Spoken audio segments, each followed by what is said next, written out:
806 കോടി രൂപയുടെ കണക്ക് ഇങ്ങനെ ആവർത്തിച്ച് പറയുമ്പോൾ ഞാനൊരു കാര്യം പറയാം. അതായത് ആളിരുന്നാൽ ഊർന്നു വീഴുന്ന ഒറ്റക്കാലിൻ്റെ ബസ് സ്റ്റാൻഡ് ഉണ്ടാക്കിയിട്ട് ബഹുമാനപ്പെട്ട MLA-യുടെ ആസ്തി വികസന ഫണ്ടിൽ നിന്ന് 25 ലക്ഷം രൂപ ചെലവഴിച്ചുണ്ടാക്കിയ ബസ് സ്റ്റാൻഡ് എന്ന് എഴുതി വെക്കുന്ന നാഷണൽ ഹൈവേയുടെ പണി നടക്കുന്ന സമയത്ത് എവിടെയെങ്കിലും വല്ല പൊട്ടും പൊളിയും വന്നു കഴിഞ്ഞാൽ അത് ആ മുതൽ ക്ഷ വരെ കേന്ദ്രത്തിൻ്റെ ആണെന്ന് പറയുകയും പണി പൂർത്തീകരിച്ചു കഴിഞ്ഞാൽ ഉദ്ഘാടനത്തിന് ഞങ്ങളെ വേദിയിലിരുത്തിയില്ലെങ്കിൽ ഞങ്ങൾ ബഹിഷ്കരിക്കുമെന്ന് പറയുകയും ഈ റോഡ് മുഴുവൻ ഞങ്ങളുടെ അതുകൊണ്ട് റീൽസ് എടുക്കുകയും ചെയ്യുന്നില്ലേ? ആ പണിയുടെ പേരാണ് എട്ടുകാലി മമ്മൂഞ്ഞിസം. നോക്കൂ, അദ്ദേഹം തന്നെ അദ്ദേഹത്തിന്റെ ഉത്തരത്തിനിടയിൽ അവർക്ക് പറയാനുള്ള കാര്യങ്ങളൊക്കെ പറഞ്ഞു കഴിഞ്ഞു. അതായത് അദ്ദേഹം ആദ്യം പറഞ്ഞൊരു വാചകം വല്ലാത്തൊരു വികസനമാണ് ഇവിടെ നടത്താക്കിയിട്ടുണ്ട്. അത് വല്ലാത്തൊരു കൗതുകരമായിട്ടുള്ള പ്രയോഗമായിരുന്നു. സത്യത്തിൽ ഞങ്ങൾക്ക് അതാണ് പറയുന്നത്, വല്ലാത്ത വികസനമാണ് നിങ്ങൾ നടത്താക്കി. രണ്ടാമത്തെ അദ്ദേഹം MLA പറ്റി പറഞ്ഞു ന്യായീകരിച്ചുകൊണ്ടാണ് പറഞ്ഞ് MLA ഇവിടെ ഒരു സ്ഥിരം സന്ദർശകനാണ് എന്നാണ് അദ്ദേഹം പറഞ്ഞത്. MLA മണ്ഡലത്തിൽ സന്ദർശകനാവേണ്ട ആളല്ല, MLA മണ്ഡലത്തിൽ സ്ഥിരമായിട്ട് സാന്നിധ്യമാവേണ്ട ആളാണ്.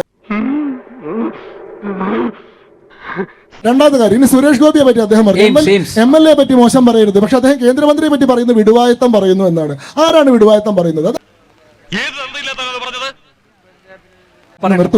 എയിംസ് വരാനുള്ള തടസ്സം എന്താ? എയിംസിന് കൃത്യമായിട്ടുള്ള സെൻട്രൽ ഗവൺമെന്റ് ഗൈഡ് ലൈൻസ് ഉണ്ട്. എയിംസ് വരണമെങ്കിൽ 200 acres ഓഫ് കണ്ടിന്യൂസ് ലാൻഡ് വേണം എന്നതാണ് എയിംസിന്റെ ആദ്യത്തെ മാനദണ്ഡം. അതായത് നിൽക്കൂ സാർ, പറയാൻ അനുവദിക്കൂ. നിന്റെ എല്ലാത്തിലും കയറി തലയിടുന്ന വൃത്തിയുടെ സ്വഭാവം ഉണ്ടല്ലോ, അത് ഇന്നത്തോടെ നിർത്തിക്കോണം. ഒരു സ്ഥലത്ത് എയിംസ് വരണമെങ്കിൽ, എയിംസ് സാധാരണ ആശുപത്രിയല്ല, 750 മുതൽ 1000 വരെ ബെഡുകളുള്ള മെഡിക്കൽ കോളേജ് ഫെസിലിറ്റി ഉള്ള അഡ്വാൻസ്ഡ് മെഡിക്കൽ ഇൻസ്റ്റിറ്റ്യൂട്ടാണ്, പ്രീമിയർ ഇൻസ്റ്റിറ്റ്യൂട്ടാണ് എയിംസ് എന്ന് പറയുന്നത്. ആ എയിംസ് വരണമെങ്കിൽ ആദ്യ ഗൈഡ് ലൈൻ തന്നെ 200 acre കണ്ടിന്യൂസ് ലാൻഡ് വേണമെന്നാണ്. അതായത് ഒരു നിലയ്ക്കും വിഭജിക്കപ്പെട്ടിട്ടില്ലാത്ത തുടർച്ചയായി കിടക്കുന്ന ഭൂമി വേണമെന്ന. കേരളത്തിൽ ഇതുവരെയായിട്ടും ഇവർക്ക് എയിംസ് വേണം എന്ന് പറയുന്നതല്ലാതെ 200 acre കണ്ടിന്യൂസ് ലാൻഡ് എടുത്തു കൊടുക്കാൻ പറ്റിയിട്ടില്ല. അങ്ങനെയൊക്കെ വഴിയില്ല. ഇവർ ചെയ്തത് എന്താണെന്നറിയോ? കോഴിക്കോട് എയിംസ് വരുമെന്ന് വിചാരിച്ചിട്ട് ഇവരുടെ റിയൽ എസ്റ്റേറ്റുകാരെല്ലാവരും ആദ്യം തന്നെ കോഴിക്കോട് ഭൂമി മുഴുവൻ വാങ്ങിക്കൂട്ടി. ഇപ്പൊ സമ്മർദ്ദമാണ്, ആ ഭൂമിയിൽ 150 acre ഭൂമിയിൽ തന്നെ എയിംസ് കൊണ്ടുവരണം. കാരണം അവിടെ കാശ് മുടക്കിയിട്ടിരിക്കുകയാണ്. അവിടെ എയിംസ് വന്നാൽ മാത്രമേ ഈ ഭൂമിയൊക്കെ ഇനി പൊന്നും വിലയ്ക്ക് വിൽക്കാൻ പറ്റുള്ളൂ. ഇത് വളരെ വലിയൊരു മാഫിയായിട്ട്, ഒരു ലോബിയായിട്ട് വികസന പദ്ധതികളെ എങ്ങനെ സ്വന്തം കീശ വീർപ്പിക്കാനുള്ള അവസരമാക്കി മാറ്റാമെന്നതിൻ്റെ ഉദാഹരണമാണ് കോഴിക്കോടിന് വേണ്ടി നടത്തുന്ന ഈ പിടിവലി. എയിംസ് കേരളത്തിൽ വരണം എന്നുള്ള ആവശ്യം എല്ലാവർക്കും ഉണ്ട്. പക്ഷെ അത് കോഴിക്കോട് ഇവർ ഏറ്റെടുത്തിട്ടുള്ള, ഇവർ കണ്ടുവച്ചിട്ടുള്ള 150 acre തന്നെ വരണം എന്നുള്ള പിടിവാശിക്ക് എന്താണ് അർത്ഥം? ആലപ്പുഴയിലോ തൃശ്ശൂരിലോ യുക്തമായിട്ടുള്ള സ്ഥലത്ത് നിങ്ങൾ ഭൂമി കണ്ടെത്തി കഴിഞ്ഞാൽ എയിംസ് കേരളത്തിൽ വരും. അതെ, വികസനത്തെ പറ്റിയിട്ട് ഇവരുടെ കാഴ്ചപ്പാട് എത്ര പ്രാകൃതമാണെന്ന് നോക്കൂ. വികസനം നടന്നിട്ടില്ല ഈ നഗരത്തിൽ. ഈ നഗരം യഥാർത്ഥത്തിൽ എത്തേണ്ടിയിരുന്നു. അല്ലെങ്കിൽ ഈ നഗരം എന്ന് പറയുമ്പോൾ ഞാൻ ഈ ഷൊർണൂർ മണ്ഡലത്തെ പൊതുവിലാണ് പറയുന്നത്. 50,000-ലേറെ വീടുകളുള്ള ഈ സ്ഥലം എത്രയോ കൂടുതൽ മെച്ചപ്പെടാൻ ശേഷിയുള്ള ഒരു സ്ഥലമായിരുന്നു എന്നാണ് ഞാൻ പറയുന്നത്. ആ നഷ്ടപ്പെട്ടു പോയിട്ടുള്ള വർഷങ്ങളുടെ കണക്ക് പറയുമ്പോൾ ഇവർ പറയുന്നത് 25 കൊല്ലം മുൻപുള്ള വികസനത്തിന്റെ മാനദണ്ഡങ്ങൾ വെച്ചുകൊണ്ട് അവർ പറയുന്നത്.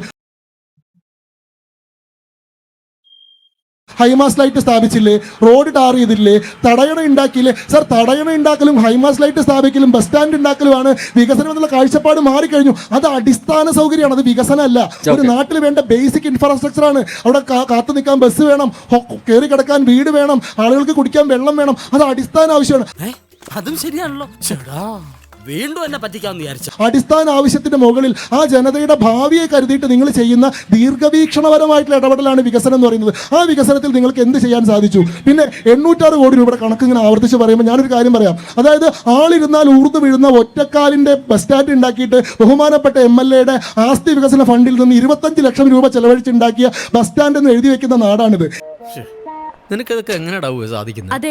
ഇവിടെ 806 കോടി രൂപ കണക്കിൽ ചെലവാക്കാൻ ഒരു പ്രയാസമില്ല. ജനത്തിന് എന്ത് അനുഭവവേദ്യയായി?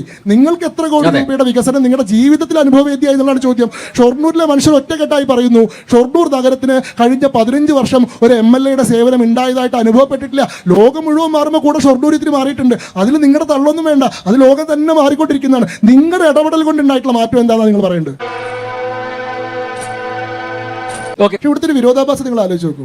5 കൊല്ലം കേരളം ഭരിച്ചിട്ടുള്ള ഒരു കൂട്ടരും 10 കൊല്ലം പിന്നീട് കേരളം ഭരിച്ചിട്ടുള്ള ഒരു കൂട്ടരും 15 കൊല്ലമായിട്ട് തങ്ങൾക്ക് നിയന്ത്രണാധികാരം ഉണ്ടായിരുന്ന ഒരു പ്രദേശത്തെ പറ്റി പറയുകയാണ്, ഞങ്ങൾ ഇനി തിരഞ്ഞെടുക്കപ്പെട്ട് കഴിഞ്ഞാൽ ഞങ്ങൾ ഇവിടെ ഒരു ഗവൺമെൻറ് ആശുപത്രി, അല്ലെങ്കിൽ ഞങ്ങളൊരു ഹോസ്പിറ്റൽ, അല്ലെങ്കിൽ ഞങ്ങൾ കുടിവെള്ളം പരിഹരിക്കുമെന്ന് പറഞ്ഞാൽ കഴിഞ്ഞ 10 കൊല്ലം സർക്കാർ നിങ്ങളുടെ കയ്യിൽ ഉണ്ടായിരുന്നിട്ട് നിങ്ങൾക്ക് സാധിക്കാത്ത കാര്യം ഈ തോൽവിയുടെ വക്കത്ത് നിൽക്കുന്ന സമയത്ത് നിങ്ങൾക്കൊരു വാഗ്ദാനമായിട്ട് ചെയ്യുമ്പോൾ നിങ്ങൾക്കൊരു ഉൾക്കുത്തും തോന്നുന്നില്ല എന്നുള്ള ചോദ്യം എൻ്റെ ഉള്ളിൽ നിന്ന് അറിയാതെ വരികയാണ്. അടുത്ത 5 വർഷത്തിനുള്ളിൽ 1000 കോടി രൂപയുടെ പദ്ധതികൾ ഷൊർണൂരിൽ ഉണ്ടാവും എന്നുള്ളതാണ് ഞാൻ വിഭാവനം ചെയ്യുന്ന പദ്ധതി. അതിൽ സംസ്ഥാന സർക്കാരിൻ്റെ സംഭാവനകൾ ഉണ്ടാവും, അതിൽ കേന്ദ്ര സർക്കാരിൻ്റെ നിർണായകമായിട്ടുള്ള ഇടപെടലുകൾ ഉണ്ടാവും. അതിൽ ഷൊർണൂരിനെ ഒരു മാതൃകാ മണ്ഡലമാക്കി യഥാർത്ഥത്തിൽ ഷൊർണൂർ എന്താണോ ആകേണ്ടിയിരുന്നത്, ഷൊർണൂരിൻ്റെ യഥാർത്ഥ പൊട്ടൻഷ്യൽ അനുസരിച്ച്, അതിൻ്റെ ഹിസ്റ്ററിക്കൽ അഡ്വാൻറ്റേജ് അനുസരിച്ച്, അതിൻ്റെ ക്ഷമതയനുസരിച്ച് ഷൊർണൂർ എവിടെയാണോ ഇന്ന് നിൽക്കേണ്ടിയിരുന്നത് അതിനടുത്തെങ്കിലും നഷ്ടപ്പെട്ടു പോയിട്ടുള്ള വർഷങ്ങളുടെ കണക്ക് എത്രയോ വലുതാണ്. മുന്നിലുള്ളത് വെറും 5 വർഷം മാത്രമാണ്. എങ്കിൽ പോലും കാലത്തിനെതിരെ ഒരു പോരാട്ടം നടത്തിക്കൊണ്ട് ഷൊർണൂർ യഥാർത്ഥത്തിൽ എത്തേണ്ടിയിരുന്ന ദൂരത്തിന് വളരെ അടുത്തെങ്കിലും എത്തിക്കാൻ ആത്മാർത്ഥമായിട്ടുള്ള പരിശ്രമം എൻ്റെ ഭാഗത്ത് ഉണ്ടാവും എന്നാണ്.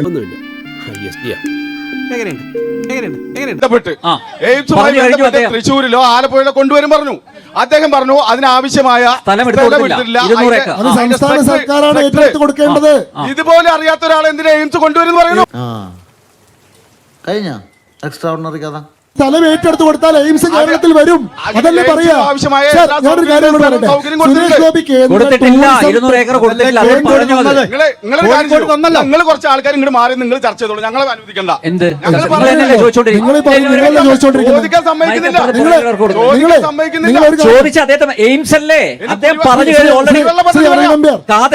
കുടിവെള്ള പദ്ധതി പറയാം. കുടിവെള്ള പദ്ധതി 8ാം വാർഡിലെ കൗൺസിലറോട് പറയാം. എവിടുന്ന് വന്നടാ ഇവനൊക്കെ? ശരി നോക്കൂ സാർ, അങ്ങോട്ട് എനിക്ക് പറയാനുള്ളത്, സുരേഷ് ഗോപി കേന്ദ്ര ടൂറിസം പെട്രോളിയം വകുപ്പ് മന്ത്രിയാണ്. കേരളത്തിൽ നിന്നുള്ള ഒരു മന്ത്രി എന്നുള്ള നിലയ്ക്ക് അദ്ദേഹത്തോട് ചോദിക്കുമ്പോൾ അദ്ദേഹത്തിന് കേന്ദ്രത്തിന്റെ നയം എന്താണെന്ന് പറയാനാണ് സാധിക്കുക. ഇവിടെ കേരളത്തിൽ നമ്മൾ തിരഞ്ഞെടുത്തിട്ടുള്ള 19 എംപിമാരുണ്ട്. ഇവരോട് ആരോട് നിങ്ങൾക്ക് ഈ ചോദ്യം ഒന്നും ചോദിക്കാനില്ല. ആകെ ഒരു ചോദ്യം ചോദിക്കാൻ കൊള്ളാവുന്ന ഒരാൾ സുരേഷ് ഗോപി മാത്രമേ ഉള്ളൂ. സുരേഷ് ഗോപി അതിന്റെ നിയമം പറഞ്ഞു തരുമ്പോൾ നിങ്ങൾക്കത് മനസ്സിലാവുന്നില്ല എന്ന് പറയുന്നത് വളരെ വിപരീതമാണ്.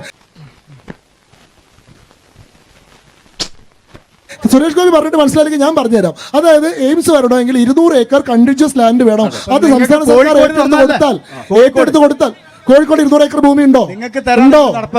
സർ, കോഴിക്കോട് 200 ഏക്കർ ഭൂമി ഉണ്ടോ? നിങ്ങൾ പറയൂ. 200 ഏക്കർ ഭൂമി ചർച്ചയിൽ ഉറപ്പ് കൊടുക്കാൻ പറ്റും സർക്കാരിന്. 200 ഏക്കർ സ്ഥലമുണ്ടോ കോഴിക്കോട്? കോഴിക്കോട് 200 ഏക്കർ സ്ഥലമുണ്ടോ? ശംഖു പറഞ്ഞ റെക്കോർഡാണ്. മുഖ്യമന്ത്രി തന്നെ പ്രഖ്യാപിച്ചതാണ് കോഴിക്കോട് സ്ഥലമുണ്ട്. 200 ഏക്കർ ഉണ്ടോ എന്ന് പറയുന്നത്? ഏക്കർ ഉണ്ട്. അതുകൊണ്ടല്ല മുഖ്യമന്ത്രി പറഞ്ഞത്. എവിടെ? കോഴിക്കോട്.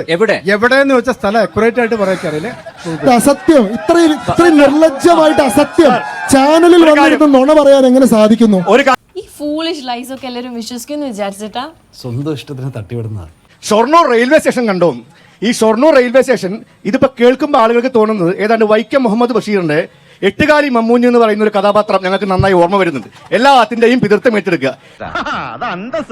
നിന്റെ തന്ത വലിയ മൈസ്ട്രേറ്റ് ആയിരുന്നല്ലോ. ഏറ്റവും വലിയ പൊതുമേഖലാ സ്ഥാപനമാണ് റെയിൽവേ. ഇന്ത്യയിൽ പൊതുമേഖലാ സ്ഥാപനങ്ങളിൽ ഏറ്റവും കൂടുതൽ വരുമാനമുള്ള സ്ഥാപനമാണ് റെയിൽവേ. ആ റെയിൽവേയുടെ ഭാഗമായി ഇന്ത്യയിലാകെ നടക്കുന്ന വികസനത്തിന്റെ അല്ലെങ്കിൽ ഇംപ്ലിമെന്റേഷന്റെ പ്രവർത്തനത്തിന്റെ തുടർച്ച എന്ന നിലയിൽ ഈ ഷൊർണൂരിൽ BJP ഒരു മലയും മറച്ചിട്ടില്ല എന്ന് നല്ലതുപോലെ മനസ്സിലാക്കി. ചാടി എഴുന്നേറ്റ് പഞ്ചായത്ത് ഗ്രൗണ്ട് വഴി 2 റൗണ്ട് ഓടി ഒന്ന് പോടോ. ഷൊർണൂരിൽ ഒരു വലിയ മറ്റേ കൺസെപ്റ്റ് ഉണ്ടായിരുന്നു, ഒരു വലിയ പദ്ധതി ഉണ്ടായിരുന്നു. എന്താ? Triangular railway station. അതെ, ദക്ഷിണേന്ത്യയിലെ ഏറ്റവും വലിയ ഒരു പ്രൊജക്ട് ആയിരുന്നു. ദക്ഷിണേന്ത്യയിലെ ഏറ്റവും വലിയ റെയിൽവേ ജംഗ്ഷൻ ഷൊർണൂർ. എന്റെ BJPക്ക് ഷൊർണൂരിനോട് ഇത്ര വലിയ പ്രേമമാണെങ്കിൽ അതിനൊരു പൊടി പോലും മുന്നോട്ട് നിൽക്കാൻ വേണ്ടി കഴിയാതിരുന്നത്, പാലക്കാട് കോച്ച് ഫാക്ടറി എന്റെ ഒരു പൊടി പോലും മുന്നോട്ട് നിൽക്കാൻ വേണ്ടി കഴിയാതിരുന്നത്, ഇതൊന്നും ചെയ്യാതെ വെറുതെ എട്ടുകാലി മമ്മൂഞ്ഞിന്റെ പോലെ ഞങ്ങളാണ് ഇതിന്റെ എല്ലാം പിതാക്കന്മാർ എന്ന് പറയുന്നത് ശുദ്ധ മണ്ടത്തരമാണ്. അതൊരു ആഭാസത്തരമാണ്. ഇവനെ തടയണ്ട, അയച്ചുവിട്ടേക്ക്. ഇവന് കിട്ടാനുള്ളത് നമ്മളായിട്ട് മുടക്കണ്ട. ചർച്ചയിൽ അദ്ദേഹം വൈകിട്ടാണ് വന്നത്. അതുകൊണ്ട് അദ്ദേഹം ആദ്യം പറഞ്ഞ ട്രയാങ്കുലർ റെയിൽവേ സ്റ്റേഷനെ പറ്റി കേട്ടിട്ടില്ല. അദ്ദേഹം വൈകിയാണ് വന്നത്. ശരി, അങ്ങ് പറയുന്നു ഞങ്ങൾ എട്ടുകാലി മമ്മൂഞ്ഞിന്റെ സ്വഭാവം കാണിക്കുകയാണ്, റെയിൽവേ സ്റ്റേഷന്റെ ക്രെഡിറ്റ് സർക്കാർ അടിച്ചു മാറ്റുന്നു. അങ്ങ് ലളിതമായി പറയൂ, ഈ ഷൊർണൂർ റെയിൽവേ സ്റ്റേഷൻ വികസിപ്പിച്ചത് സംസ്ഥാന സർക്കാരാണോ കേന്ദ്ര സർക്കാരാണോ? ഇനി എട്ടുകാലി മമ്മൂഞ്ഞ് എന്താണെന്ന് ഞാൻ പറഞ്ഞുതരാം. അതായത് നാഷണൽ ഹൈവേയുടെ പണി നടക്കുന്ന സമയത്ത് എവിടെയെങ്കിലും വല്ല പൊട്ടും പൊളിയും വന്നു കഴിഞ്ഞാൽ അത് ആ മുതൽ ക്ഷ വരെ കേന്ദ്രത്തിന്റെ ആണെന്ന് പറയുകയും പണി പൂർത്തീകരിച്ചു കഴിഞ്ഞാൽ ഉദ്ഘാടനത്തിന് ഞങ്ങളെ വേദിയിൽ ഇരുത്തിയില്ലെങ്കിൽ ഞങ്ങൾ ബഹിഷ്കരിക്കുന്നു പറയുകയും ഈ റോഡ് മുഴുവൻ ഞങ്ങളുടെ അതുകൊണ്ട് റീൽസ് എടുക്കുകയും ചെയ്യുന്നില്ലേ? ആ പണിയുടെ പേരാണ് എട്ടുകാലി മമ്മൂഞ്ഞിസം. പോട്ടെ അമ്പിമനെ പോട്ടറ സാറേ, ഒന്നും വിചാരിക്കില്ലേ മക്കളെ, മാമനോടൊന്നും തോന്നല്ലേ?